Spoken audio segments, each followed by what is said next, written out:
సూర్యాపేటలోని camp కార్యాలయంలో తన నియోజకవర్గంలో ప్రమాదవశాత్తు మరణించిన ముగ్గురు బీఆర్ఎస్ కుటుంబ సభ్యులకు 2 లక్షల చొప్పున బీమా చెక్లను మాజీ మంత్రి సూర్యాపేట శాసనసభ్యులు గుంటగండ్ల జగదీష్ రెడ్డి అందజేశారు. ఈ సందర్భంగా ఆయన మాట్లాడారు. సూర్యాపేటలోని క్యాంప్ కార్యాలయంలో తన నియోజకవర్గంలో ప్రమాదవశాత్తు మరణించిన ముగ్గురు బీఆర్ఎస్ కుటుంబ సభ్యులకు 2 లక్షల చొప్పున బీమా చెక్లను మాజీ మంత్రి సూర్యాపేట శాసనసభ్యులు గుంటగండ్ల జగదీష్ రెడ్డి అందజేశారు. ఈ సందర్భంగా ఆయన మాట్లాడుతూ గులాబీ సైనికులకు రక్షణ కవచంలా బీమా ఉపయోగపడుతుందని అన్నారు. కష్టసుఖాల్లో తోడుంటూ కుటుంబాలకు బీఆర్ఎస్ పార్టీ అండగా నిలుస్తున్నదని అన్నారు.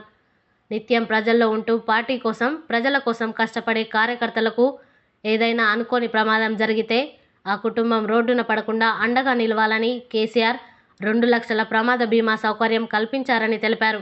గతంలో కొన్ని పార్టీలు తమ కార్యకర్తలకు బీమా కల్పించినా ఇంత క్రమశిక్షణతో కొనసాగిస్తున్న పార్టీ మాత్రం బీఆర్ఎస్ సేనని అన్నారు. కష్టకాలంలో తమను ఆదుకున్న బీఆర్ఎస్ పార్టీకి రుణపడి ఉంటామని బాధిత కుటుంబ సభ్యులు తెలిపారు.